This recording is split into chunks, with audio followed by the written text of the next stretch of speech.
if you're buying somebody that's not going to the playoffs, they're not going to play football for 8 months, assuming they have a job next year. There's going to be a dip on some of those guys. There's going to be an opportunity to buy some of those guys as they become, irrelevant for the moment.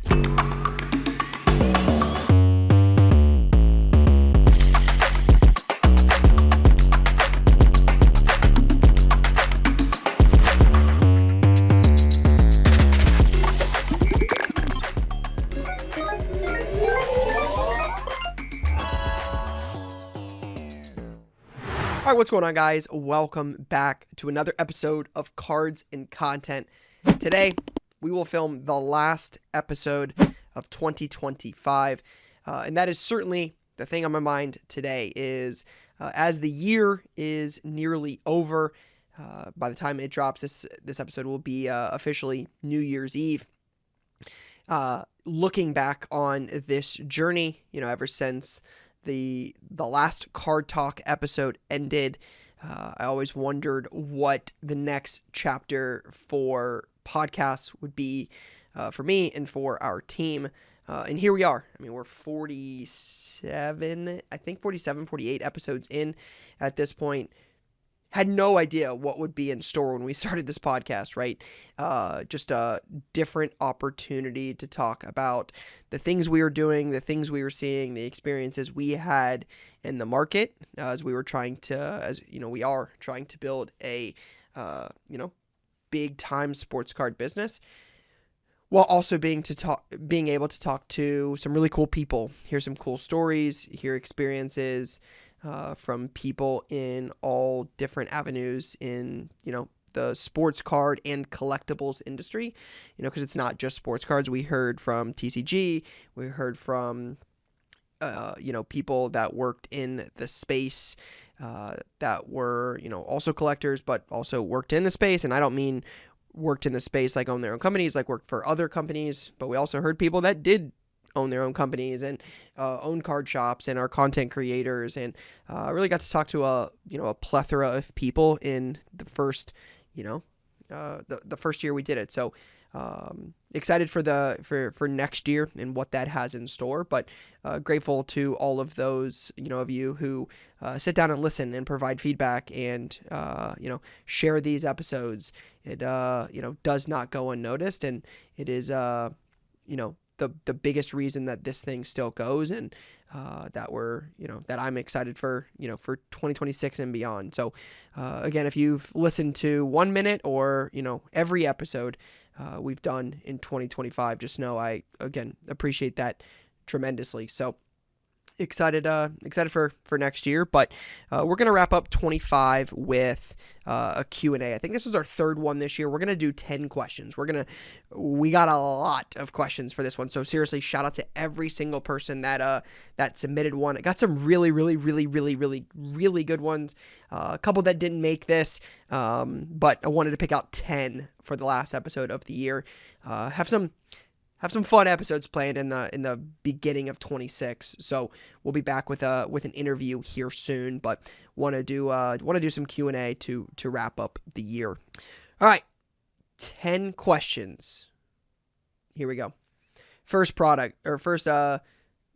These are in no particular order. Brian, one of our content guys, put these together. So these are in no particular order, but shout out to looks like Xander Cook on IG. What retail product is the most worth it? I'm working on a video right now that will probably release next week or the week after, for Phoenix Hobby Blasters for football 2025. That is one of the greatest football products I've ever opened, from a retail perspective. That has been really good. It's full of numbered cards. I think I ripped 5 cases of that. They're 20 blaster cases, or 20 blocks blaster cases. We have more incoming. 3 or 4 of the 5 cases had a color blast in them. We're talking like Amon-Ra, Amari and Hampton, Tet McMillan, so some vets, some rookies. Multiple numbered cards in every box, and I'm talking like numbered to 15 Drake May, Bo Nix gold, Jalen Walker gold, like numbered to 10s, 25s, 15s at scale, so not just one per box or one per case. That's a good numbered card, like lots of good numbered cards. Lots of 35s, 25s, 50s, just extremely good value. Print quality was pretty good on those. Sent quite a few off to grading. Loved that product. I think Panini did a great job on that. It had some good autos in there as well. So across those cases, like Justin Jefferson auto, and these are numbered to like 20 or less. So like JSN auto, we hit a McCarthy auto. We hit autos of like Sam Darnold, which doesn't sound super exciting, but he's in a Seahawks uniform. I doubt he has a ton of Seahawks autos. Hit a Shadur auto that was to 99. Yeah, just really, really, really good value. Really enjoyed that product. I think Panini did a great job. Topps Chrome Basketball. I've only ripped a couple hangers. Those have been pretty good. And then Topps Chrome Blasters I thought were really, really good. Just, again, having all of the NBA guys, having Chrome Basketball back, Jokic, Curry, LeBron, Shea, Giannis, Durant in a Rockets uniform. Topps Chrome Basketball has really delivered early on. I've really, really enjoyed that. I think we ripped a case of that. You got 2 autos in a case. So you've got potential. You've got numbered cards. I think we probably hit 10 numbered cards. You get one of those like ball refractor cards per box. Loved that product. And then Donruss Football Megas. We've run a couple of those on breaks on our Whatnot channel. I've ripped a case personally. And we've seen a lot in shop. Every case we've seen, we're talking nearly 10 in total that I have personally seen, has had a downtown. Every single one. I know 3 breaks in a row, we had a rookie downtown. It was Shadur, Travis Hunter, and Tet McMillan. I think I hit CD Lamb. Customer hit a Mahomes in shop. And then we hit like a Lamar on a break. I don't remember all the names, but that product, again, seemingly has a downtown per case. And what we have seen, again, can't speak for every case, but it also has the optic preview cards. So you get like the pinks or the red, like refractors in those. So a chance at like a chrome, like with that optic parallel of the bigger name quarterbacks, the top rookies and vets. Actually, I don't know if it was vets. I think it might have been only rookies. Now that I think about it, I think only the optic color was rookies. I don't remember off the top of my head, but regardless, Jackson Dart color and Cam Ward color and Emeka color and Travion color. So again, from a retail perspective, those are 3 that have stood out to me in recent memory. The next question, shout out to Cincy Card Collective. The World Cup is in 6 to 8 months. Are you investing in soccer? Investing, like, am I going out of my way to purchase soccer? No. I'm not actively looking to buy it. If it comes in, no question, I have put it off to the side. No question. No doubt about it. We've gotten some Kabooms in recent deals. We've gotten some Pulisic cards in recent deals. I know a few that stand out to me of both of those. Those cards are in the box for Fanatics Fest. No question. Fanatics Fest is the same time the World Cup final is in New York City. So I expect soccer to be in demand at that show with those things going on at that time. I think it will be worth more when that show comes around. We'll see, but I have no problems keeping it until then. So definitely keeping soccer off to the side. Again, I'm not saying I'm, like I said, not going out of the way to purchase it and to have a bunch of it. But if it comes in deals, if we see it, sure, I'll buy it and put it off to the side. Is it Vianney, the artist? Apologies if I mispronounced that. Is Topps Chrome Basketball the product of the year? I talked about this when it released. This is the biggest release of the year from just a hype perspective that this product. I mean, you're seeing that with sales. Like, this is not me making this up. And, people, certainly love to, say Topps fanboy, Topps, hype. Like, what is Topps paying you to do this? Nothing. This is an independent podcast, and I am speaking on my own free will, and I've not been asked to talk about any of this. But a Victor Wembanyama second-year red chrome auto did nearly $30,000 at auction. A Cooper Flag blue auto from Topps Chrome, this is the color match, has sold 3 times, I believe, $13,000 twice and $14,000.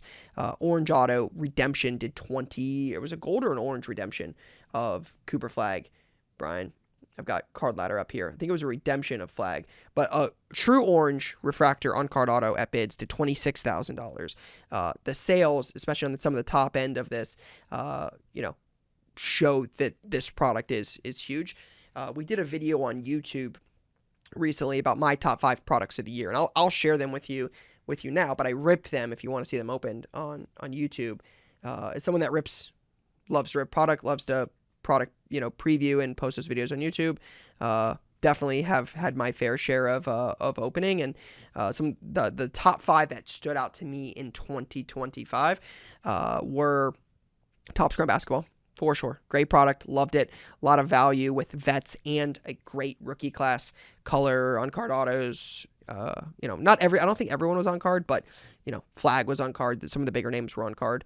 LeBron autos, Curry autos, Giannis autos. Like, it's got the sauce there. That was one. And then Prism Draft Picks first off the line football from college. Panini did a fantastic job on that product. Loaded. I think most cases we saw had 3 case hits on them. You had dual color blast, single color blast. You had mangas. You had, shimmer to 15 or less, auto and non-auto in every box. Loved it. Loved that product. Some of the biggest names in college football were in that product. Sapphire Bowman Chrome University 25 was one of my top products. Obviously Mendoza being a big chase, undefeated, Heisman Trophy winner, likely number 1 pick to the Raiders at this point. That product was awesome. Sapphire is a fantastic product. Topps does a great job on this. As someone that loves, college football and in collecting that stuff, the Pat Pradasha is one of, if not the greatest parallels. That and the Nebula are up there for me. Black Finite's cool, but love the Pat Pradasha parallel that Topps puts in Bowman Chrome. You had on-card autos in there, so, Mendoza had on-card autos. Like the box we ripped on YouTube had a John Mateer on-card auto. You get 3 numbered cards per box. It's inexpensive. Love Sapphire. And then Prism Black Basketball. Panini's last basketball release, I believe. First time they ever did it as its own product. It had been in, was it like Chronicles or something before? Prism Black Basketball was nuts. Some of those manga sales like the Curry and the Wemby PSE10, I mean, we're talking 30,000 plus for those cards. Again, dual color blasts and single color blasts, just like Prism Draft Picks, FOTL football, and hobby football, I guess. But Prism Black Basketball, Panini did a fantastic job. The photos in those cards were incredible. You had like the Steph Curry 9-9, the LeBron putting the crown on his head. You had players with MVP trophies and Rookie of the Year's trophies and final MVP trophies. Just the photos were great. 5 autos per box. It was usually 2 case hits in all the cases we saw, like a manga or a color blast, and then a groovy. The groovy is like the less desirable one, but all of the cases we saw ripped had multiple case hits. Jokic, manga raw in October, 10-6. Like, again, the Victor was a big sale. I know there was a Curry that was a big sale, but yeah, great product. And then the last one was Royalty Tennis. I've talked about this before, and this will come up again here in a second, the Royalty product. But Royalty Tennis was fantastic. Wasn't very expensive. It was a pretty affordable box. They're much higher now than they were on release. I think release day they were closer to like $500 boxes. Now I think they're almost double that. I think it's like a $4,000 case, $4,200 case right now, which is, $1,000 or $1,050 a box. Royalty Tennis is awesome. Alcaraz signs in it. I think Jokovic signs in it. There's dual autos, triple autos. There's quad auto booklets. There's game-worn memorabilia. There's 101s. There's racket knob autos. Loved that product. Fantastic. Huge fan. I'm not the biggest tennis guy. Obviously, I love, collecting some of the GOATs. Alcaraz is clearly on a, upward trajectory, like having... I wanted a couple cards of him to put away. So that was a fun product. I thought Royalty. But those would be my top 5 products of the year. But Chrome Basketball, definitely in that conversation. Boone Cards, best buy for QBs in the NFL. My first thought is whoever you think is going to win the Super Bowl, right? I mean, there's 1 week left in the regular season at this point, and then the playoffs are here. So at this point, if you're buying somebody that's not going to the playoffs, they're not going to play football for 8 months, assuming they have a job next year. I'm probably not telling you to buy a guy that you think is, not going to play football for a little while, because I think during the season, there's still not the best time to buy them. There's going to be a dip on some of those guys. There's going to be an opportunity to buy some of those guys as they become, irrelevant for the moment, right? If they're not on SportsCenter, they're not on Twitter making plays. Like if you don't see those clips, you're not talking about them as much, right? Baseball is going to start up soon. Hockey is, going to hit the midway point. Basketballs are really close to the midway point. We're 3-4 weeks away from that. So at this point, the football is going to go out of sight, out of mind once the season ends in early February. So I think the guide right now to buy is who you're picking to win the Super Bowl, because if not, the better time to buy those guys will be in a few months, pre-draft, right before the buzz comes, when I think the Chiefs right now are projected 9th pick. If Jordan, Tyson, or Carnell Tate goes to the Chiefs, it's Patrick Mahomes is getting weapons. He's coming back off an ACL tear. He's gonna lead the Chiefs. They've got Andy Reid. They're gonna be great. That this again, we talk about this all the time. We talk about it with Gabe, and we'll talk about it on this podcast later. Around the storylines create buzz, which creates demand for those cards. They don't even have to play. Like they don't. The stuff will be hot at the National. Like Cam Warren stuff will probably sell at the National. They're going to have a high pick. They're going to get some weapons. He's going to be high. Is Shadur the guy in Cleveland? Is Jackson Dart going to be healthy with Neighbors and Scatteroo coming back and a new coach? These storylines are going to write themselves. So there will be demand for those guys. It's just not going to be tomorrow. So right now, the best buy, who you think is going to win the quarterback or the Super Bowl? That quarterback. Other than that, if you wait a little while, Burrow's not going. Lamar Jackson has to win to get in against Pittsburgh. Mahomes is hurt. That stuff's going to drop. Those guys aren't going to continue to rise. They have no reason to. So I think the opportunity to buy those guys is not today, unless you're picking them to win the Super Bowl. 22 James Bonds. What vintage cards would you buy to pass down to your kids? I'm not a vintage expert. Not that guy. There are some cards I buy and I put in safety deposit boxes, and they will be passed down to my kids. 52 Topps Mantle is the card for me. It has always been the card. It is the one card I love to buy and put in safety deposit box and forget about. And, one day I will give that to, CC3, and that is that. That is the card. It's always been the card as long as I've been in cards. It was always, the grail for me. I don't remember the Wagner being the card when I was a kid. I don't remember hearing about that much. It was always the first year Topps Baseball. It was 52 Topps Baseball. Hearing the stories about it, being a flop and was it dumped in the ocean? And again, don't know all of it because I'm not a vintage guy. But if you say, hey, what's a card you're buying to put away? That card. If we count 86 Fleer basketball as vintage, the MJ rookie, from 86 Fleer. And again, people will say the Star rookie or the Nike. Again, I'm not the vintage guy. I'm not going to sit here and argue and say this is that, or 86 Fleer Jordan is an iconic basketball card. It sells. People want them. People buy that card. I have no problems buying that card and giving that to my son. I think that is, again, iconic. And I use that word to describe what I buy and or what I look for when I buy something for my son. 52 Topps Mantle, 86 Fleer. The third card, probably one of my favorite cards, again, in this same conversation, 58 Topps Jim Brown rookie. That's a card I don't think there's any PSA 10s in that. I'm pretty sure it's only a PSA 9 as highest grade. Could be wrong on that. Brian's pulling up the pop report now, but I think that's a PSA 9 only. But you can get 4s, 5s, and 6s for under a few $1,000. I love that card. Sometimes they're blurry, sometimes they're off-centered, sometimes they're, again, the card's, 70 years old almost at this point. So that is one of those cards I treat in those kind of buckets of 58 Jim Brown, 86 Jordan, and 52 Topps Mantle. Those are really the three cards for me. Love a good 33 Gaudy, love, 69 Mantle is a fun card I learned about growing up, about how it has all his career stats on it because he retired before the season. There's a couple other cards that I find interesting and cool, but I grew up, really got into cards hardcore in 06. So 2006 Reggie Bush, Matt Leinart is just as fun to me as buying something that I wasn't around to see and don't know as much about. So again, I'm big on to each their own, and there's a couple vintage cards I buy to put away in lock up forever, but those are the three that come to mind. Jim Brown is a Pop 6 PSA 9, 0 PSA 10s. So that's a monster for sure. All right, next question.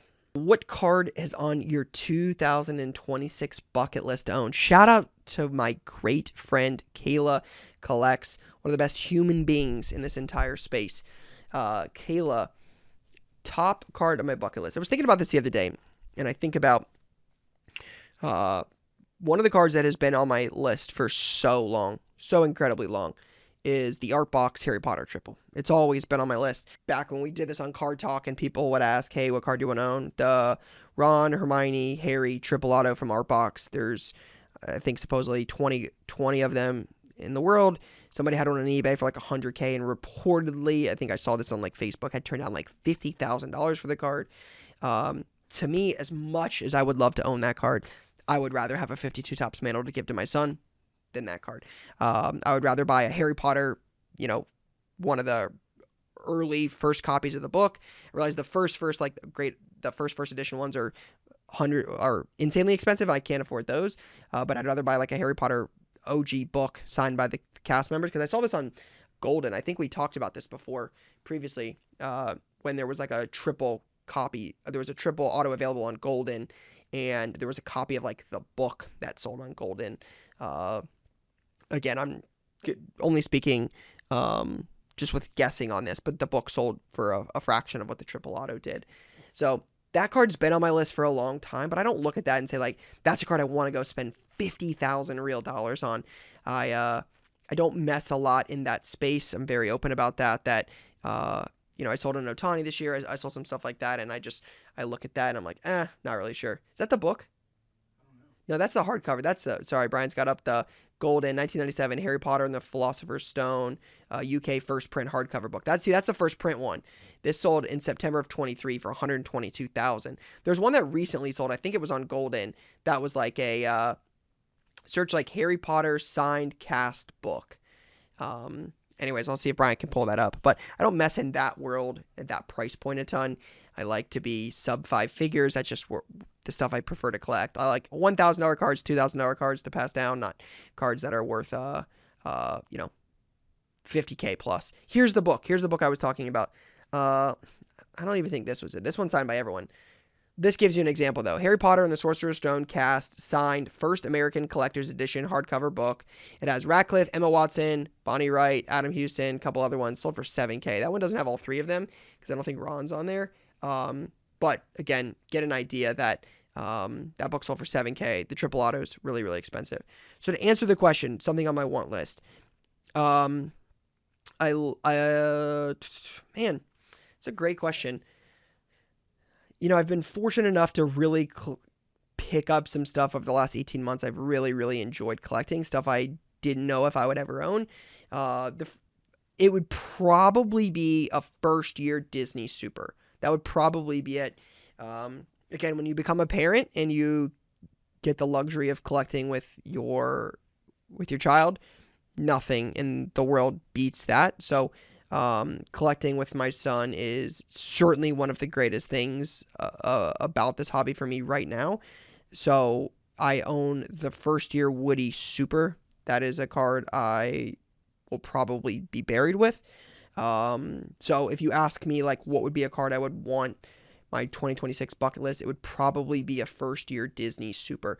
I don't think there's been a public sale, an auction on a true, like one of the first 100 base cards since January of last year. I bought January of this year, so January of 25. I bought Peter Pan at auction, and I bought 3 or 4 of them privately, but they don't sell very often. A lot of them are locked up. I know a few people who have double digits of them, so I know where quite a few of them are, but I think the last public sale was in January of this year on a true 100 card set Super. Not any of the inserts, not anything like that. I'm talking true Super. I think it was in January. We're scrolling on Card Ladder now. I'm pretty sure it was in January. Regardless, that would definitely be one of them. I don't know which character it would be, but one of those 100 would be pretty high on the list for me. So shout out to Kayla for the question. Again, if you would have asked me that 2 years ago, I would have probably told you the Harry Potter art box triple would have been the card. But now it's just gotten almost to the point where it's almost unobtainable. Where I think I'd rather have a first year Disney Super. This is a great card. Kentucky basketball cards. One of my mentors in life. One of my great friends. Jimmy Mahan owns the Kentucky Roadshow, California Roadshow, Texas Roadshow, and New York Roadshow. Great human being. Best I know. What card from your PC do you consider off limits that you will never sell? This is a great question because I have cards that I would tell you right now I would be buried in for sure. There are definitely a couple that come to mind. And then I would also tell you that I have a wife and a son, and their well-being matters a lot more than a trading card will ever. I'll speak out of both sides of my mouth here, but the Woody 2023 Chrome Super is pretty high on that list for me. That is, my son and I went to Disney World with my wife and son earlier this year. Took a picture of that card with Woody. The character. My son loves Woody, so got to do that with him. That was obviously a lot of fun. But that card's pretty high on my list. I can't think of anything else that stands out quite like that, Will. It can't be anything else. I own some cool cards. I've been very fortunate enough over the years to buy some things I'm genuinely passionate about and love to collect. But that is probably the number one card in my entire collection right now, and it would take something insane, like unfathomable to sell that card. That is the closest thing to me for a casket type card where I would have it in my pocket when I was buried, because that card is one that would mean a ton for sure. This is a fun question. I love this, and I'm actually, funny little backstory when I answer this question. Dog Cards says, what was your first big buy? And there's another question coming up from a member that the first big buy I really remember is actually from. So I'm gonna give two answers to this. I'm gonna stick with one. First big buy I really remember has to be the Houston deal. It has to be. Jacob is actually one of the gentlemen asking the question at the very end of this segment. This is question 8 right now. But Jacob has a question on here. Twitter, I think it's Twitter and Instagram. Jacob, don't yell at me, but I know his Twitter is 8th Wonder Cards. I think his Instagram is the same thing as well. But Jacob reached out to me. Brian, when was this? Remember when that was? Was it 2020? Brian's looking now. There's a video. I'll find the exact date. It's got to be one of the oldest ones on our channel. It was one of the first times I ever vlogged anywhere. Jacob hit me up and said, hey, I have a collection. I would like to sell it. I want to buy a beach house. And we flew to Houston to buy it. September 7th, 2020. Flew to Houston. This is right. I think we documented the National that year in Chicago, 2019 and 2020. But it was one of the first times I had vlogged. Flew to Houston, and it had Drew Brees rookies in it and Rodgers, and it had, I think it was a 33. Was there a 33 Ruth Gowdy in there? There was Nolan Ryan rookie, Pujols rookie, Brady Bowman Chrome rookie. There's some Mantle playing day cards. There's a Ted Williams play ball. Yeah, I think that's a Ruth Gowdy. Brian's got the video up now. 48 Leaf, that's what it is for Ruth, not a Gowdy. 48 Leaf. It's just huge collection. It was north of $40,000. Aaron 54 Tops is in there. Bunch of stuff. There was some stuff that was bigger at the time that I wish I would have sold, like LeBron 2008 Topps Chrome and 2006 or 5 Topps Chrome. PSA 9 base cards. Those were a couple $100 at the time. But I kept the entire collection. I still have the collection. We did a recap video, I think, on it earlier this year where I bought this collection, $40,000. 5 years later, how much is this card worth? Might have been 4. Was it 4 years later, Brian? Yeah, we did it a year ago. We did it in October of 2024. So we did it 4 years later. It talked about like the first sale of the card, like right on the time we bought it. Then what it peaked at. A lot of those were during COVID.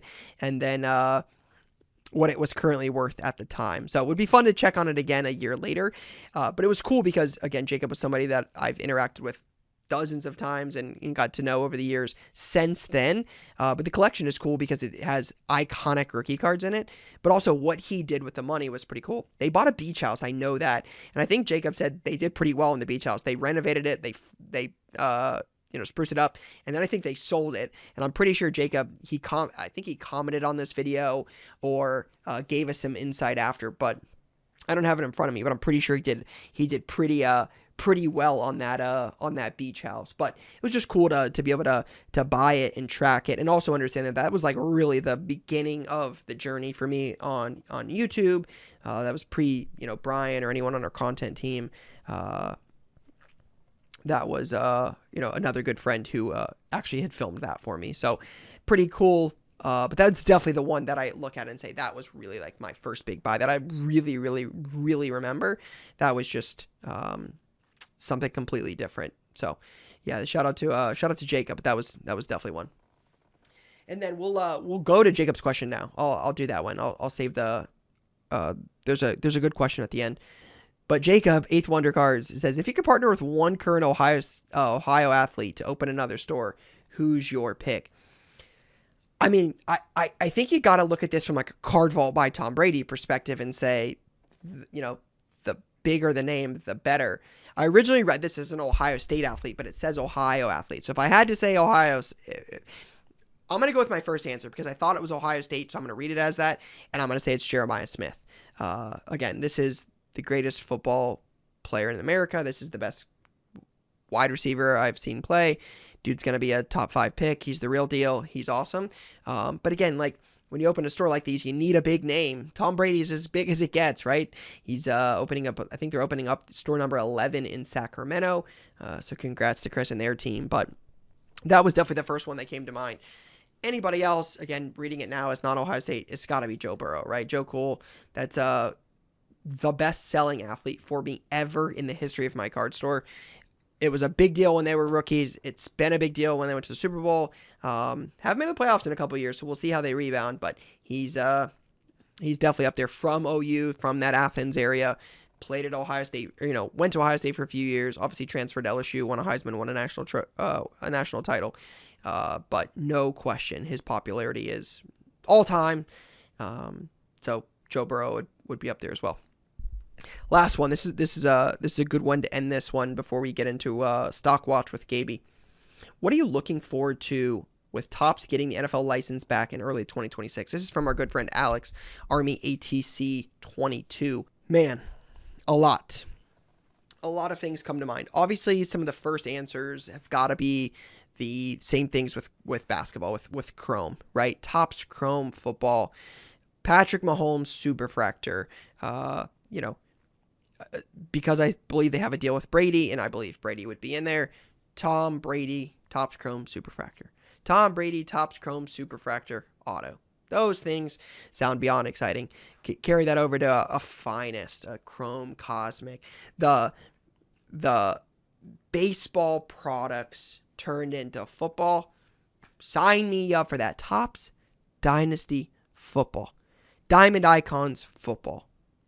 Royalty, I talked about it earlier. That's one of my favorite brands that Topps has added in the last 18 months, 2 years or so, is Royalty. I enjoyed it with tennis. I haven't ripped any UFC, but it appears to be good. Royalty basketball, although unlicensed, was fun. There's some big Victor chases in there. I think Royalty is one of the better brands Topps has brought on. Love that. I'm excited for that. I'm just excited to have again, the Chrome, Finest, Cosmic, those chromium brands. I look that way. And then I look to the high end, right? A game used on card, 1/1 patch auto of modern day superstars. Panini does game used type stuff with Flawless, but not really at scale. Like there's not a lot of, to my knowledge, I don't believe Patrick Mahomes has game used patch autos that are on the market. I don't believe so. I think he's got one game used patch card from Flawless. Like there's one set, maybe 2 sets.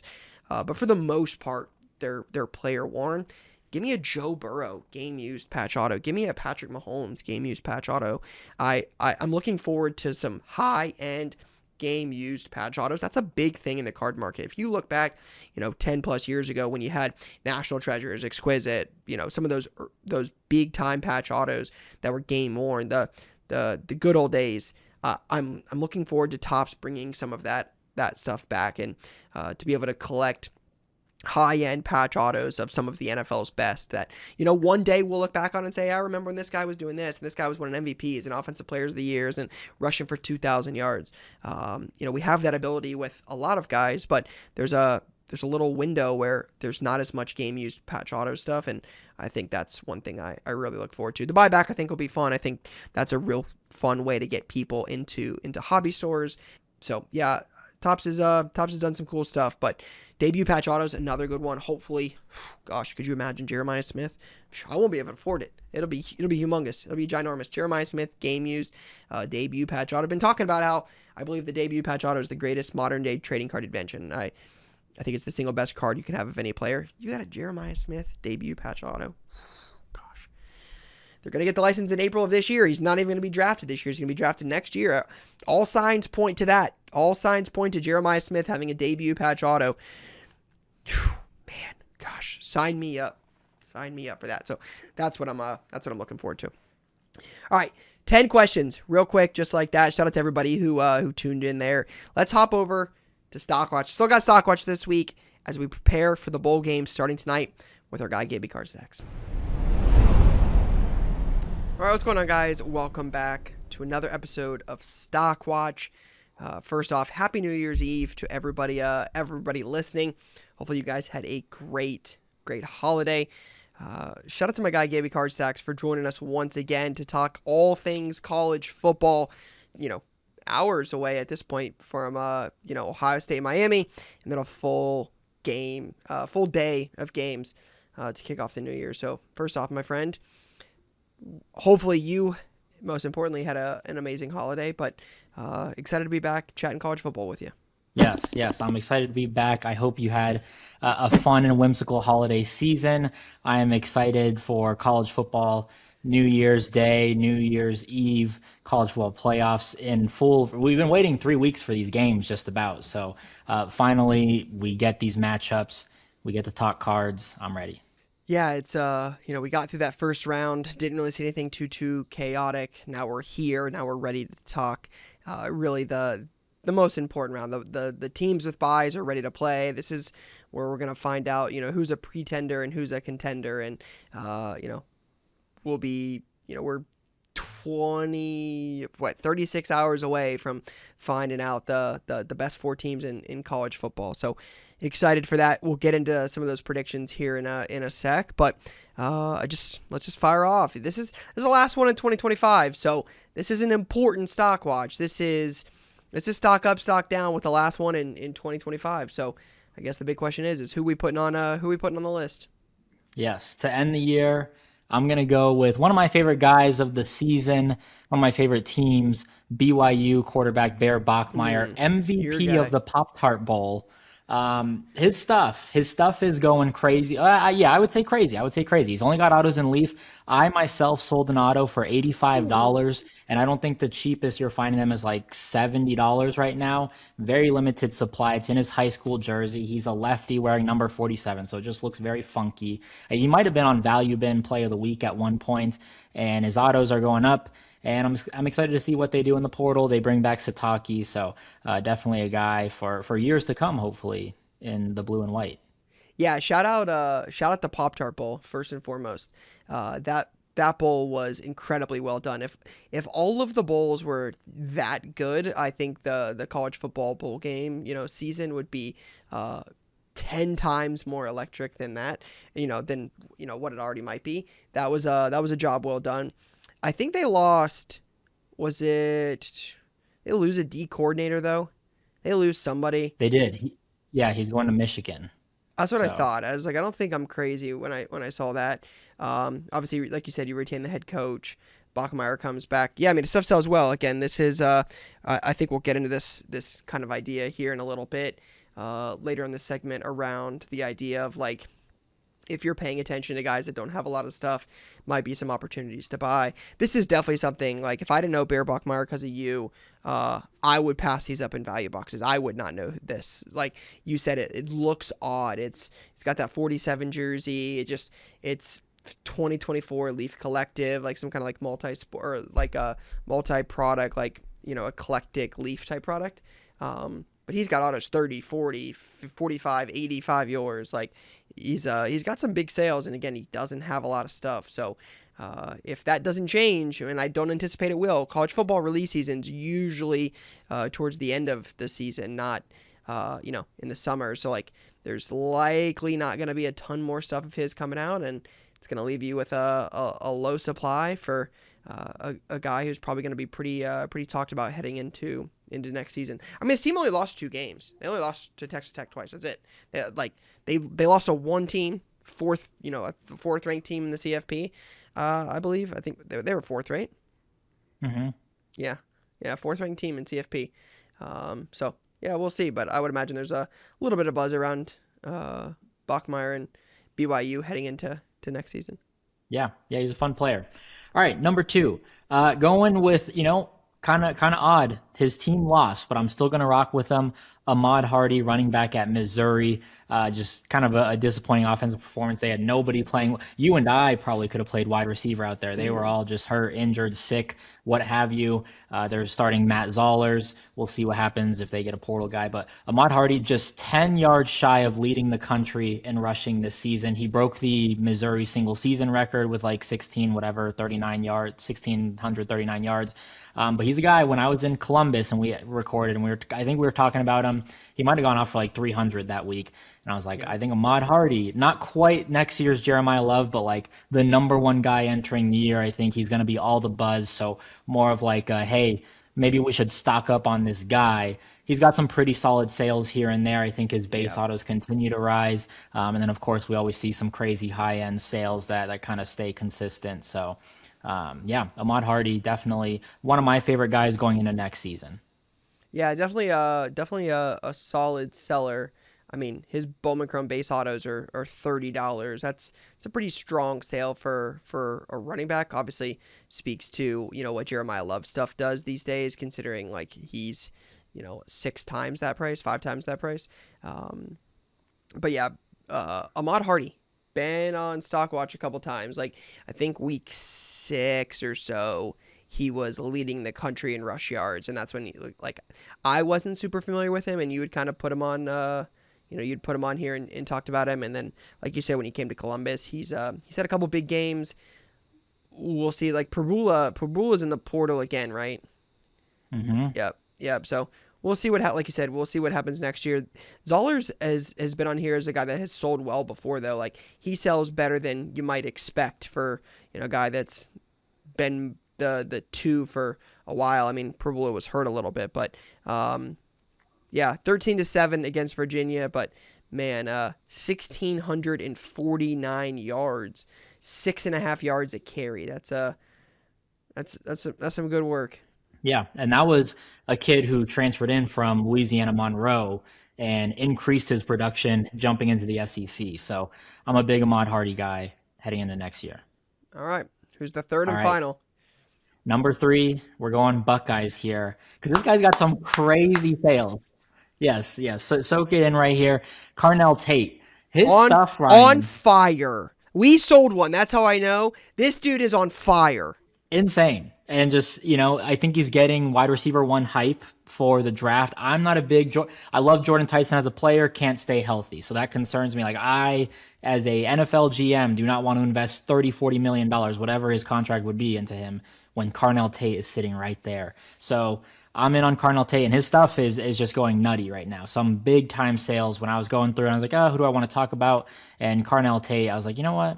I'm gonna rock with Carnell, and just some huge sales. Yeah, green auto to 99, first 237 as a 10 as best offer. Our orange sapphire auto to 25, 10 sold this weekend. We had it up for 5, got an offer at 450. That sold. True gold auto 1 of 50 as a 9 to 200. This dude is the real deal, right? Like I think you had kind of talked about him as maybe a play going into the season. We had talked about this a little bit around this idea that like Jeremiah Smith is going to overshadow everybody. Like, you kind of saw that with Emeka last year when like this freshman, all-time wide receiver comes in, wins a national title, and then you've got a first-round wide receiver who came onto the scene pretty strong in the NFL with the Bucs in the first couple games. Carnell Tate is a big-time wide receiver. He played with his freshman year with Marv. He's the real deal, right? Again, you're so used to having the guy that's like Marvin, then Jeremiah, right? Next year it'll be Chris Henry, but it overshadows a lot of these other guys at Ohio State. But these other guys are the guy anywhere else. Like Carnell Tate is. I've seen him mocked at 4. Like this guy's going to be a top 10 pick in the draft. He's the real deal. Assuming he stays healthy through the playoff, this kid's the real deal, and his stuff sells. Now, I have a quick question because you're a U of A guy. You talk about Tyson not being a big believer in him. The injury concern is obviously the biggest concern with Tyson. He's an elite talent. I mean, the dude's good when he's healthy, but that's a big if. Were there those concerns? I feel like I remember these concerns a little bit. Again, correct me if I'm wrong.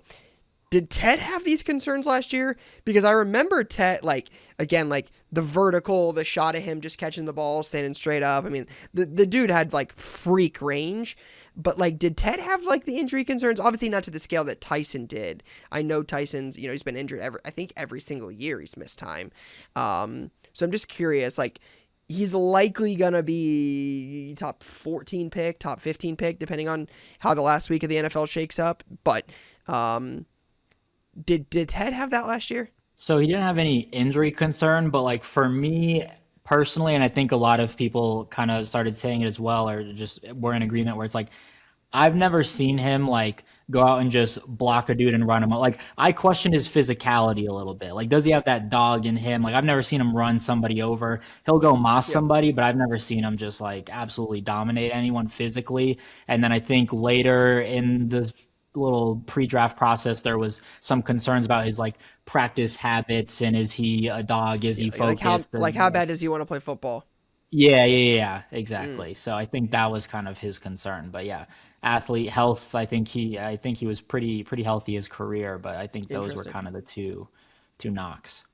Gotcha. Yeah, the Tyson thing is obviously injury, but yeah, Tate, if he can stay healthy, man, his stuff is moving. Shout out to you for coming out here to Old Grove City when you did, and I think that was really when I realized Carnell Tate stuff was on fire because you were buying it all from the showcase. It was like, oh, that's probably a good deal, and sure enough, there was some crazy deals in there. So yeah, Carnell Tate stuff's been moving for a little while, but it definitely seems to be selling. I mean, non-numbered Leaf autos do $30.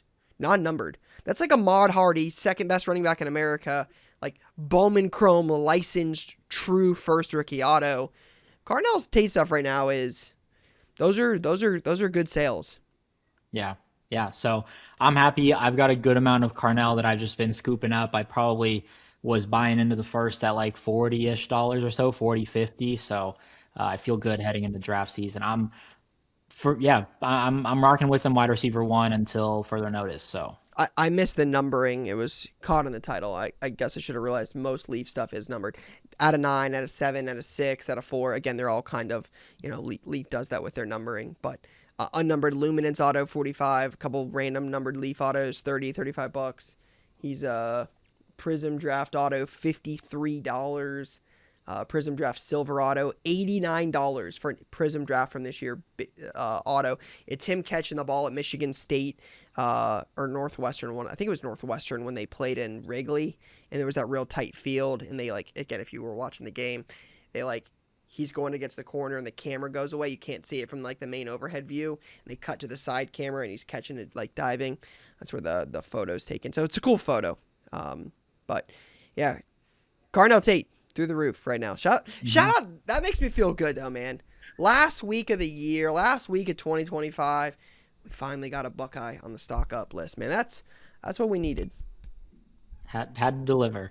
All right, but now stock down. Unfortunately, my favorite player in college football, from a play standpoint, all right, some of these off-field antics which might have, contributed to these drops in prices, Diego Pavia.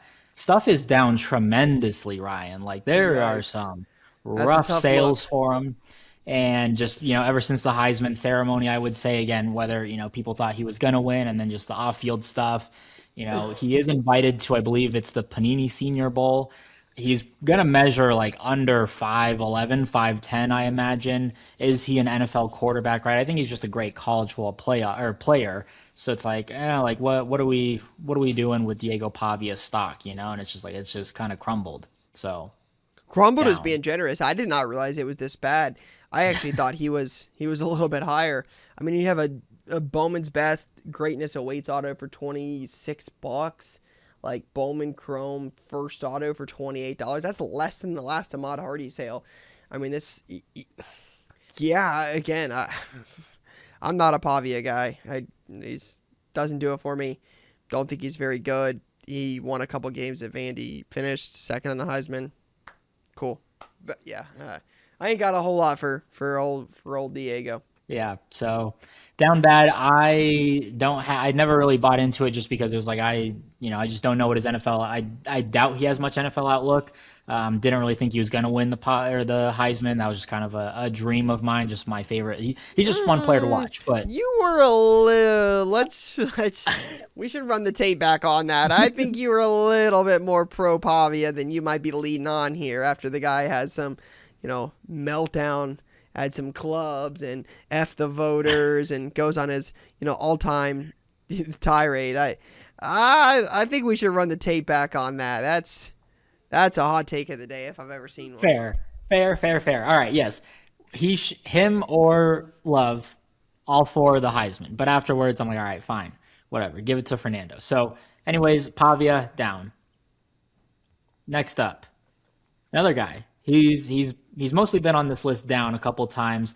Ended his college football career with a loss. Cade Klubnik, but Ryan, is this the time to buy for the draft? Right, like This this might is be the stock time to down buy for the draft. Cade Klubnik again.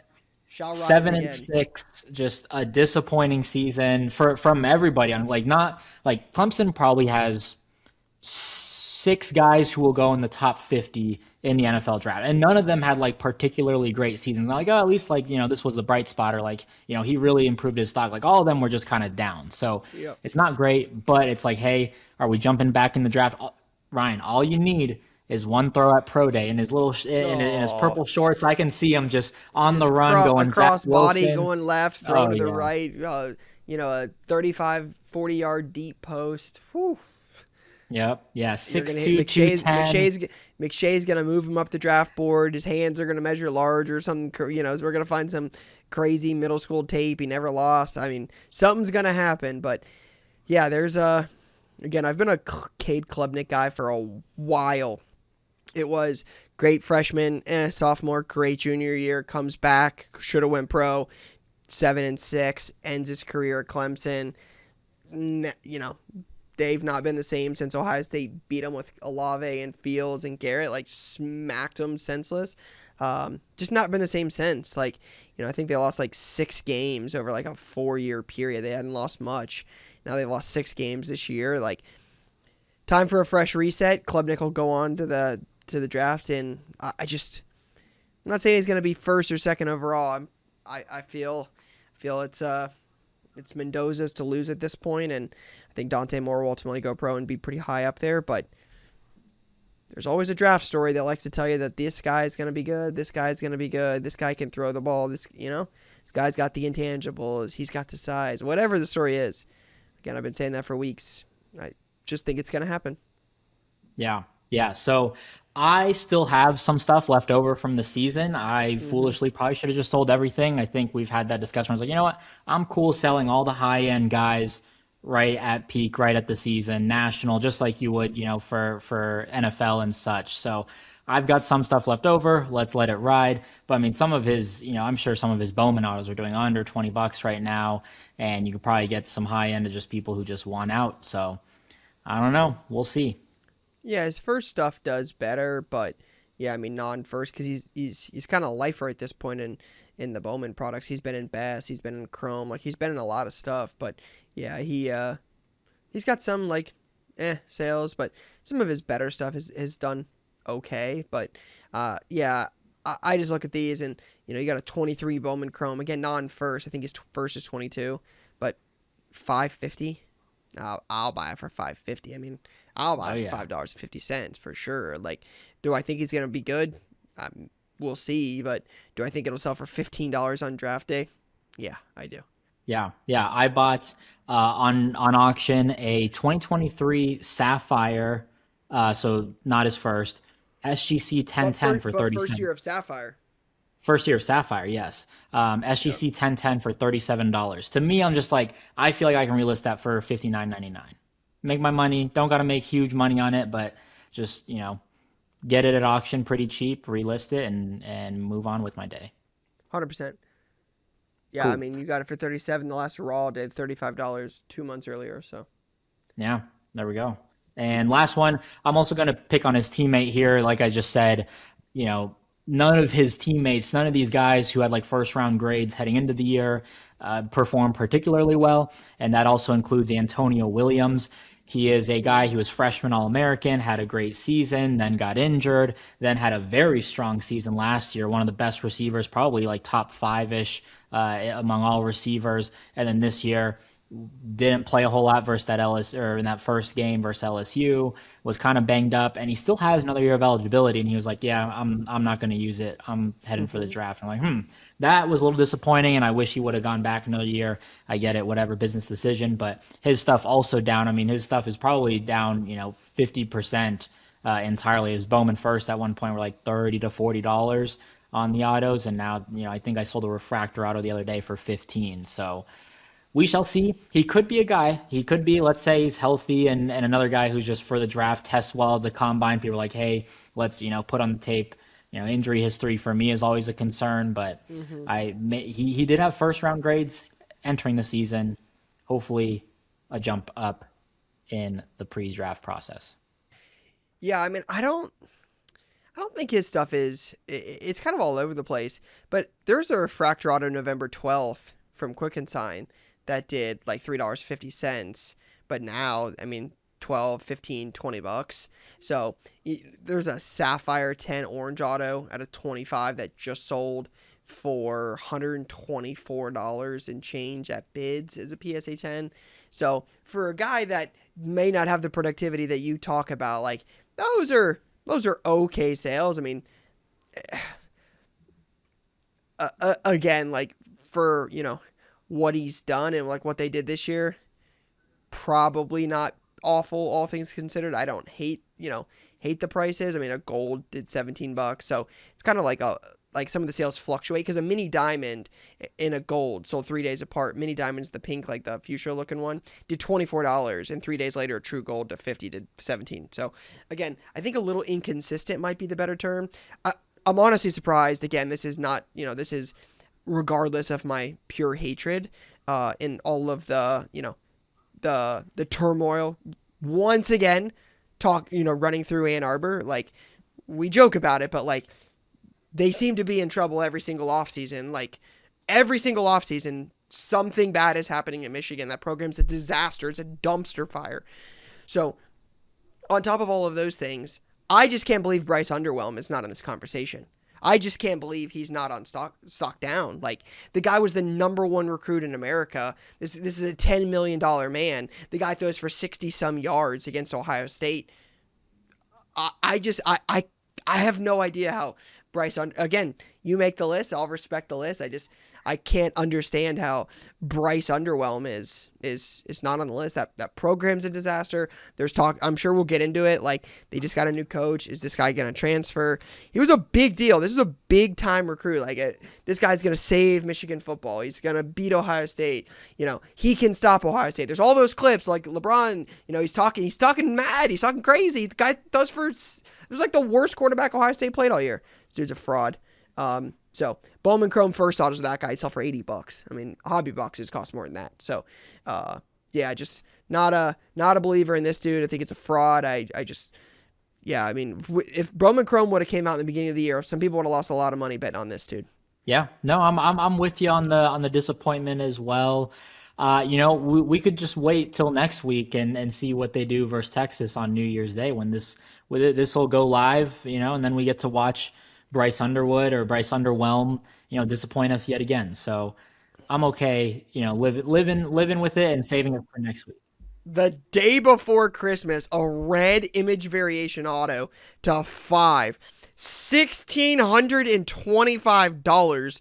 Just, that sounds like a tax write-off. That sounds like a loss. That's just setting money on fire right before Christmas. Man, I guess if that person was just like, hey, I want to find a random card on eBay and just bless a buyer right before the holidays, you buy that. Because I can't think of any reason to buy that. What a waste. You buy that. Oh, God. Sorry. Anyways. That's a tough one. That's tough. Now, this is $2,575 is all-time Bryce underwhelmed sale. The 5 red shimmer auto, $2,575. Sold a couple days before he got smacked and threw under 100 yards against Ohio State. But, hey, good luck. Now, all right, question to you with all the turmoil and such, the head coaching debacle, who are you going to hire? Is it Dillingham? No, he's going to go. Is it whoever else got thrown in? Biff Poggi. Yeah, Kalen DeBoer, there we go. They settle on Kyle Whittingham. Are you nervous? Because that's an upgrade. Like, extend Sharon Moore as long as you want, right? But, like, now it's like, all right, like, we got someone who's looking pretty decent. Any Michigan fan who tells you Sharon Moore was the guy meant to lead the Michigan Wolverines and, wears blue-collar jacket, those people are lying to you. Sharon Moore had one job, to be the scapegoat at Michigan. Like, their coach was banned from the sport and went to the NFL and refuses to talk about it. No players. Aiden Hutchinson doesn't want to talk about it. Nobody. It's just, we've moved on. Like, it's just like everything else at Michigan. They just scoop it under the rug and hope it never rears its ugly head. Like, are you worried? Yeah, sure, you're always worried. Like, you shouldn't lose to this team. Their quarterback throws for 67 yards in a game. They can't develop quarterbacks. Like, this is not Tom Brady. Like, think about their last 4 coaches, right? Like, Rich Rod, fired. Brady Hoke, fired. Jim Harbaugh, banned from the sport. Sharon Moore is probably currently in prison. He might have posted bail. I don't know. Like, that program's a disaster. That program's a dumpster fire. Sure, we'd be worried. Yeah, it's a rivalry game. They could beat us. They have terrible teams that have beaten us. Like the last 30 years. Come on. It's a joke.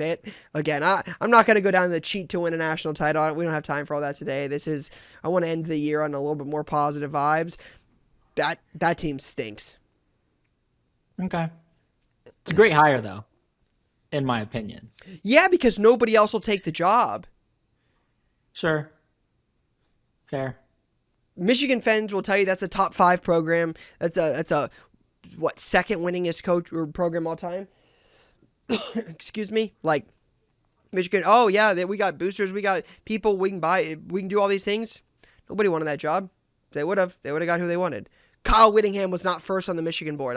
We can stop pretending that was who they wanted. Nobody else wanted it. That's fair. They settled. That's what they got. Now he's gonna have to lead them out of where they're at now. Like, yeah, good luck. Respectable. Okay. Well, we could talk about another Golden M as our value bin of the week. Shall we? Matt Zellers? No. Drake Lindsey, Minnesota, quarterback. Oh, Drake Lindsey. Okay. Why Drake Lindsey? They won. They won their little bowl game. I forgot what it was, but it's the one that was in Phoenix. They beat New Mexico. So it's not, the optics aren't great for, the general public. Like, oh, great, you beat New Mexico. It's a lose-lose playing a team like that where it's like, if you beat them, great. You're supposed to beat New Mexico. If you lose, haha, you lost to New Mexico, right? But I'm a little intrigued by Minnesota. They finished season 8-5. I saw somebody, they were just, on Twitter and put out all these little numbers, and Minnesota and LSU, I know Big Ten, I don't know, you could argue Big Ten is more superior than the SEC, but they had all these stats, and they're like more ranked wins over compared to LSU, more wins in general in the last 4 years. Like, they were just kind of dunking on LSU. It was kind of impressive, the numbers that Minnesota's been putting up, but they return a lot of guys. Their star defensive end, I think he led the Big Ten in sacks. Anthony Smith coming back. Hopefully Coy Parrott stays. Darius Taylor, the running back who I love, just always injured. He went off, and he said portal is not an option. So it's either he's going to declare or he's coming back. So hopefully he comes back. So if this Drake Lindsey cat, can really get it. And then their freshman wide receiver, I think he's a redshirt freshman. He went off during this game. So they've got a nice little nucleus here. His autos are like $15-ish, $20. I think they saw a little bit of a jump too. I'm intrigued by Drake Lindsay, a redshirt freshman or sophomore, fairly young kid, big kid. They re-signed him to another deal, I believe, or he said he's returning. So I'm keeping an eye on Minnesota next year, Ryan. I actually don't hate it. I don't think it's too bad. PJ Fleck's an interesting guy. I mean, he was real row the boat, right? Like, where was he before? Central Michigan, is that right? Central Michigan. It's one of Yes. those schools where he was, but it's like, he goes to Minnesota. That's a big hire. Not a bad coach, right? Like, Yeah. it seems like a player's coach. Seems like good dude. Drake Lindsay stuff sells all right. Like $30 for a green auto, $17 for a base. Like that's kind of sneaky. Not something I would have expected. I probably would have passed over in a value box. I mean, Bowman's best autos are $10. Game used jersey auto 15. So yeah, he's got some decent sales. Again, you never know with the Big Ten these days. NIL changes everything. I mean, Indiana's the number one team in college football playoff after winning, 3 games in 2 years or something? Like, it's the second worst all-time win percentage in college football history. Like, they're the number one team in America. I mean, a decent coach or good coach. I mean, I don't want to discredit Signetti. I don't like Indiana, but that's a good coach. Yeah. They've built a program in just a couple of years. Like, NIL changes things. Yeah, for sure. So yeah, I'm indifferent on PJ Fleck. Like he's kind of a cornball, but also just like I don't know. He's undefeated. He's undefeated in bowl games. Like for me, I'm like, guy, why are you wearing a suit and tie on the sidelines? I I respect mean, it, but it's like Jerome Moore wore like a blue collar jacket and said we're like blue collar. I mean, whatever it was. Like, let's not talk cornball. I mean, Signetti said Google me. Like, I mean, Ryan Day. I mean, I got to diss my own guy. I mean, screamed at the camera asking where Lou Holtz was. Like, college football coaches are corny. Like they're cornballs. Like these guys. We could go down the list of of cornballs. So that's fair. That's fair. But yeah, I respect Minnesota. They're a team that might they be like a Virginia next year or a team that kind of surprises some people. So I'm watching Minnesota. all right. So we've done value box. We've done thoughts on the team up north. I think the Drake Lindsay thing. You and I talked a little bit about this offline. I think that what the Drake Lindsay thing has done, and I've seen you do this. You've done this a couple times recently, so I think this is what's piqued my interest on this. But I want to get some of your thoughts around it because I think right now is a very interesting time to be buying. I think the Drake Lindsay thing is, one of a few examples. His stuff's a little bit hotter right now. I mean, the green was a DC auction at 30. But talk to me about some of these opportunities because I think what's coming to mind for me is there are a lot of guys in the spotlight right now in the college football playoff. You have a bowl game, Maud Hardy, like that's an example, goes off. But with the amount of Bowman product out there now, Bowman Chrome, Bowman's Best, Sapphire, Prism Draft, NT Collegiate. Those are products that have released in the last 8 to 10 weeks, 8 to 12 weeks alone for 1 year, yet alone multiple years of this. There's a lot of opportunity right now I've seen in auction, especially with Christmas Eve, Christmas, New Year's Eve, New Year's Day.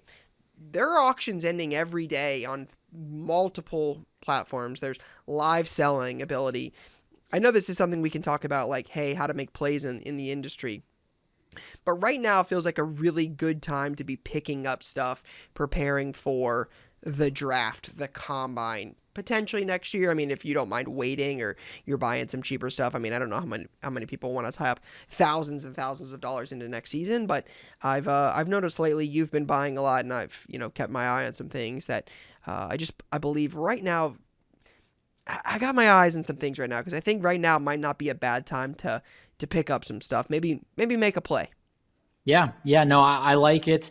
And I feel like, like you said, there's just been a lot of products. So it's just very difficult to for everyone to keep track of every single auction house that's right. They're listing thousands and thousands of cards every single night that are ending on Yep. eBay. Like, it's just impossible for all of these people. And, still college football, more of a niche product. So there aren't like that many eyeballs on it to begin with. It's not like someone is just, Yep. hey, searching, when they're going through all the listings, like, oh, I see Justin Herbert. I see, maybe I want like some Anthony Richardson to stash for next season for whatever reason, right? But like Bowman, it's still like pretty niche. Like, if you need to know the product a little bit to buy, so a little bit of a smaller, pool of buyers, I would say. So yeah, I just think with all those things, like, it's just been an awesome time with the holidays, people saving their money for the holidays, people sending stuff to auctions for some cash. So every single morning or late at night, I'll run through all my little auction houses and I'll just start bidding. I'll pre-bid on everything. And I bid a couple ways that I bid.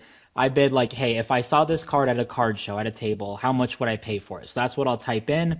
And sometimes just like, hey, if this card's going to sell for $2.25, it might as well be me who gets it. So I just throw even stuff that I'm not super interested in. I'm like, you know what?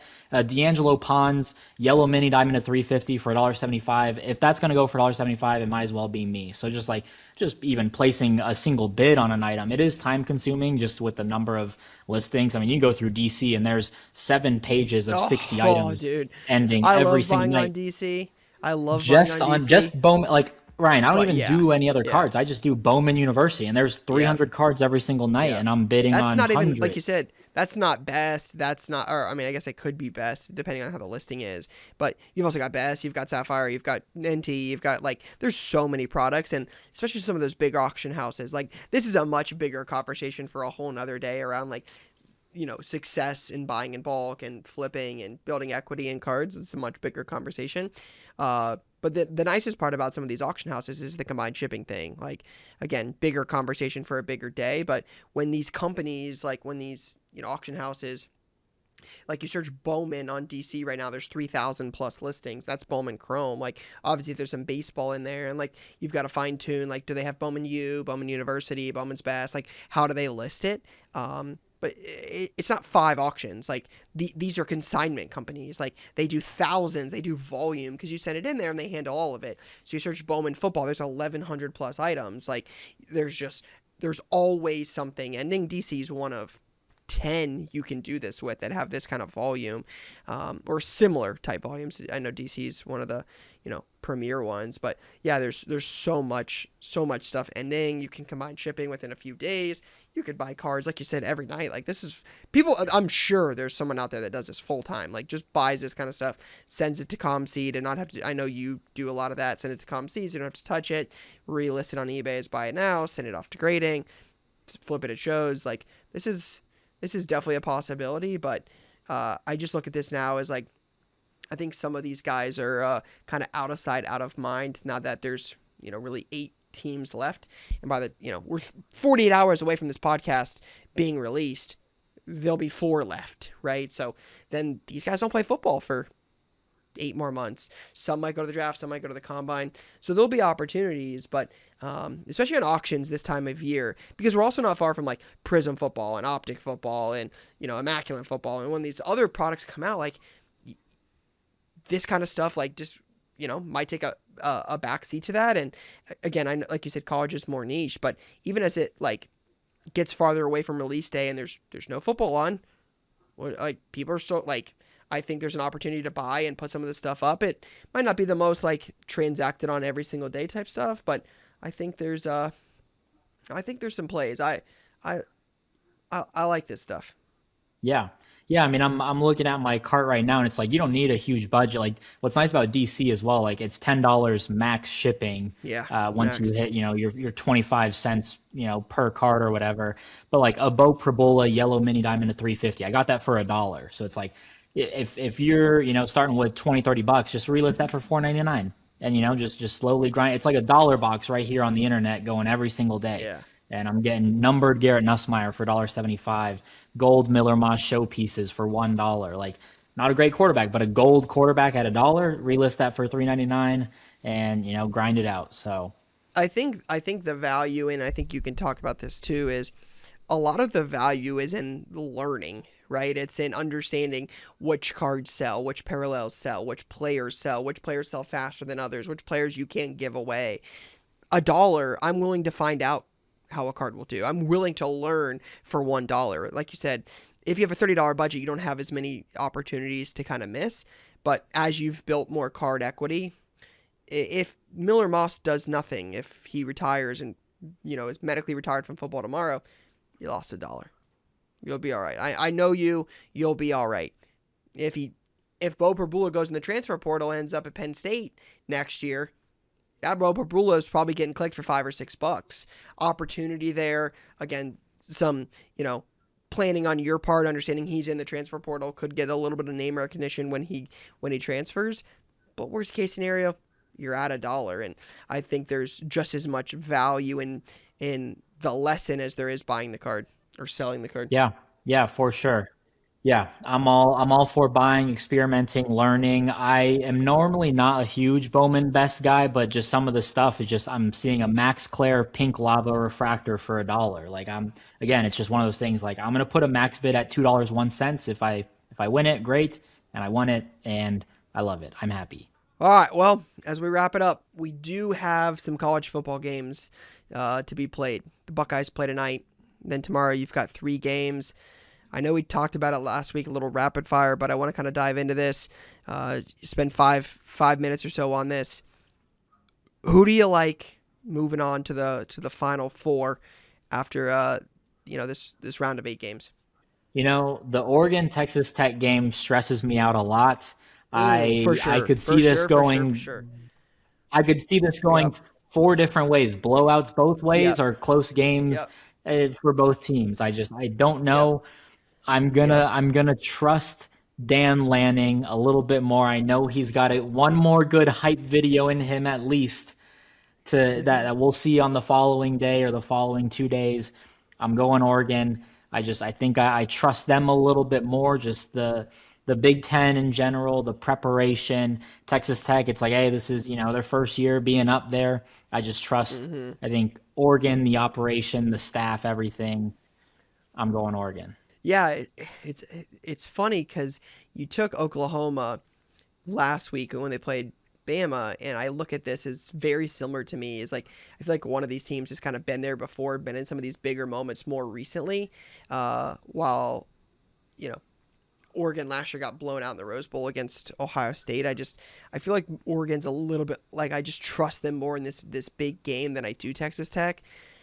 Oregon lost 1 game. They lost to Indiana, right? Like everybody Indiana has played, they've beat. Like they beat Ohio State, they beat Oregon. I don't know if I think when Oregon kind of lost at home to IU, it was kind of like they were written off.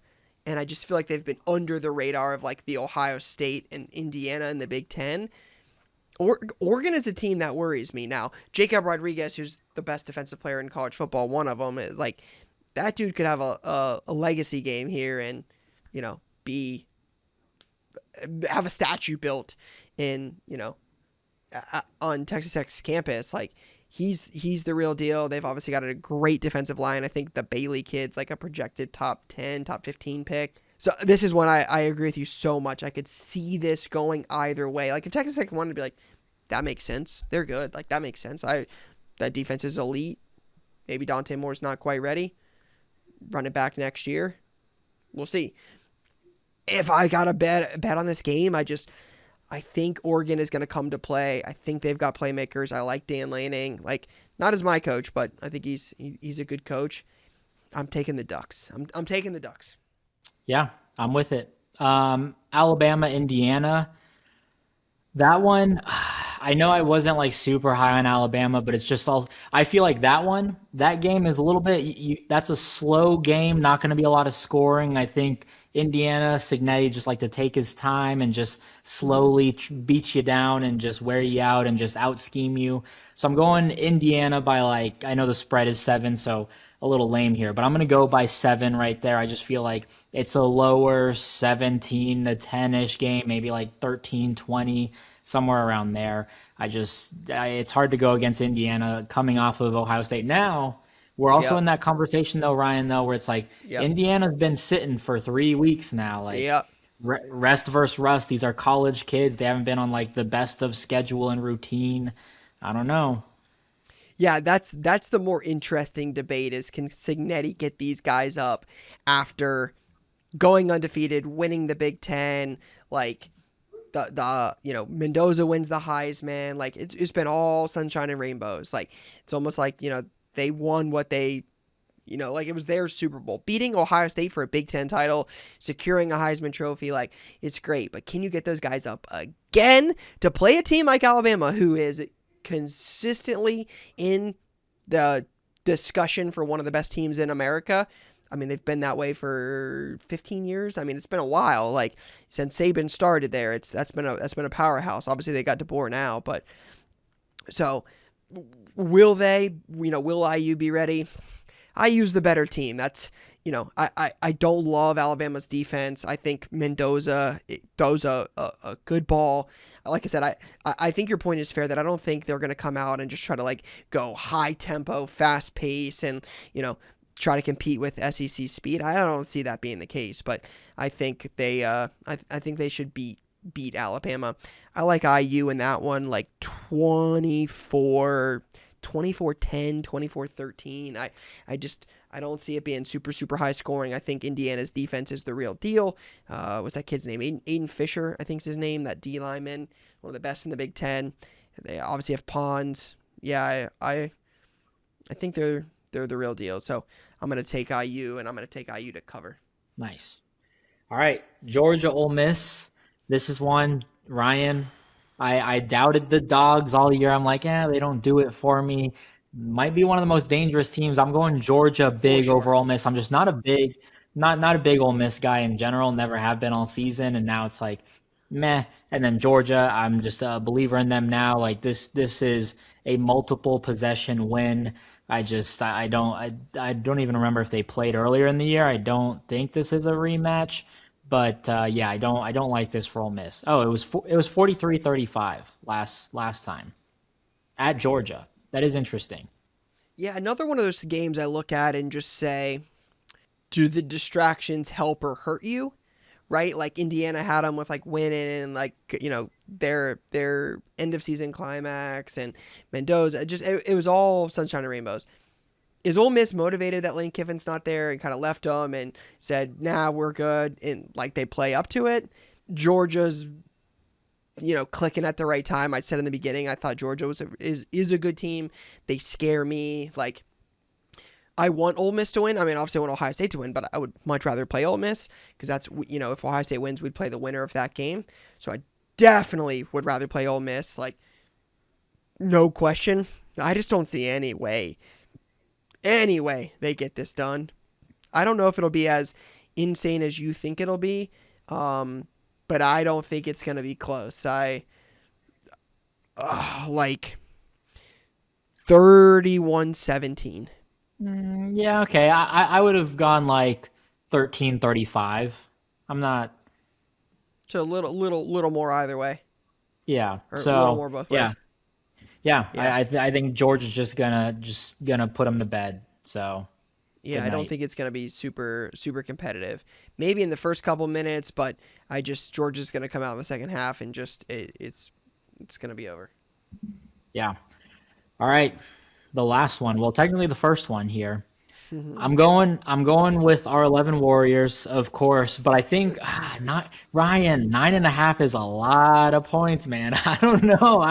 I'm thinking like 6 to 8 points there. I would go like 24-16, even 24-13. I don't love it. I'm right there. I think 24-13 would probably be my score prediction. I think 2 touchdowns wins it for Ohio State. Like, I don't love Carson Beck to score 17 points. I don't love him to score 21 points. Like, I think Ohio State's defense is better than A&M's, and they didn't do anything against A&M, right? Like, I think Ohio State's defense is what carries them. I think the offense needs to really show me something after just laying an egg against Indiana. I mean, Indiana had their number figured out. Now, again, Ohio State goes down to the red zone, has 11 plays, I think, inside the 10. Like, comes away with 0 points, right? The first time you go for it, Julian saying, why we run a Julian saying sneak instead of putting Lincoln Kinholtz in, I'll never know. No idea. But run the play, come up short on fourth down, then come down and kick it, 29-yarder. Jaden Fielding misses. The only reason I don't love the 24 number is because I'm just not sure Ryan Day will let Jaden Fielding kick another field goal unless his life depends on it. Like, if Ohio State gets inside the 10 and is 4th and 2, 4th and 3, 4th and 4, Ohio State has the best playmakers in college football. Like, Jeremiah Smith he's elite. Like, I'm just throw that guy the ball. I don't know if Ryan Day is going to give him that opportunity again. We'll see. Ryan Day is calling plays. We've talked about this offline, you and I have, that I think Hartline is distracted. I love, Coach Hartline. I've got to golf with him a few summers in a row now. Like, good dude. Like, he's the life of a party. But he is the head coach at South Florida now. He's trying to recruit kids. He's trying to set up his life in Florida. Is he fully prepared? I don't know. Last time I think Ryan Day called plays, like, it was either putting up 40 some on Georgia. Like, it's been a minute, but Ryan Day calling plays, like, it could be a sight to see. So that's what I need the most is, like, I need Ohio State to come out and throw a haymaker. I need Ohio State to go up 7 in a hurry, shut down the defense, and then just make Miami throw the ball. Like, Ohio State's strength is its run defense. I mean, the front 7 guys has 3 or 4 first rounders. If you put Caleb Downs in that mix, you have a lot, like McDonald, Arvell, Sonny. That's a strong core there, especially if you move Downs up in the box. Yeah, I don't know. 24-13 would have been a really good score prediction. That's probably what I would go with. Again, I could see a 21-13 not covering, maybe a little backdoor cover, because I don't know if Ohio State's going to try to kick it with Fielding. I'm not a believer you give that guy any more chances. Like, that guy has missed kick after kick after kick after kick. He misses anything. Like, I'm not putting if you're going to say Julian Sand and Jeremiah Smith or Jaden Fielding, I don't, like, throw the 3rd and 11 to Jeremiah like we did against Michigan. We did against Notre Dame to seal the national title. Run that play. Just pick that play and run it. I don't even care if it's double teamed. I would take Jeremiah Smith on a double team before I would kick with Jaden Fielding. So I'll pick the Buckeyes, but I'm not picking any field goals. I'll be disappointed if we kick. I mean, I'd be disappointed if we score a field goal rather than a touchdown anyways. But unless it's like 4th and 9, 4th and 10, throw the ball to Jeremiah. Yeah. Ohio State inside the 25 is terrifying for sure. So yeah, terrifying for me, and because Ohio State's red zone has been a concern for a while. Like, they're great in space, but man, you get them down in that little, that crunched area, man, it's hard. So yeah, I hope it's not competitive. I think last time Ohio State played on, I don't know if they played Texas on New Year's Eve last year. I'd have to look at that. It might have been Oregon. But I know we played a couple years ago on Georgia with the missed Marvin Harrison targeting call. And we missed that 50-yarder with Noah Ruggles as time expired, and literally the clock dropped. And my New Year's started with Ohio State missing a field goal to lose against Georgia, where Georgia would boat race TCU. So, man, I can't do that. So I need a big Buckeyes win to close out 25. And, beginning of the year, I got to see him, host a trophy in Atlanta. It was unbelievable. But, man, I would love to end this year with a win against Miami. Yeah, no doubt. I would love that as well for you. I'm surprised we went 4 for 4 and agreeing on these. I really am. I don't know if I love that or hate that. So I think if we're gonna put a bet on these, I might need to look at maybe a Texas Tech or a Alabama or Ole Miss wager, because man, I don't know if I love the fact that we're 4 for 4 and agreeing on these. That just screams chaos. Yeah. No, we're gonna see the opposite side on Stock Up next week, man. I hope Julian Sand and Jeremiah are on the top of that list. Hope so. All right. Well, appreciate you joining me as always. And we'll see what happens next week. All right. Peace. See ya. All right. Shout out to our guy, Gabe Card Stacks, once again. Always love sitting down talking with him. Hopefully, Buckeyes can pull it off tonight and return to the Stock Up list here for first episode in 26. But last week, if you listened on last week's episode, I talked about where's the release calendar? Where are we going to get up to speed on some of these products? Season's almost over. Basketball's almost halfway. When are we getting these products? And sure enough, as soon as that ended, bam, here we go. Topps Midnight Basketball was announced. Some of the previews are incredible. Patch autos of Cooper Flag. The previews are disgusting. Great photos. Love the way these look. Got some cool vets in there. Some cool parallels, inserts. But another Topps basketball product is coming.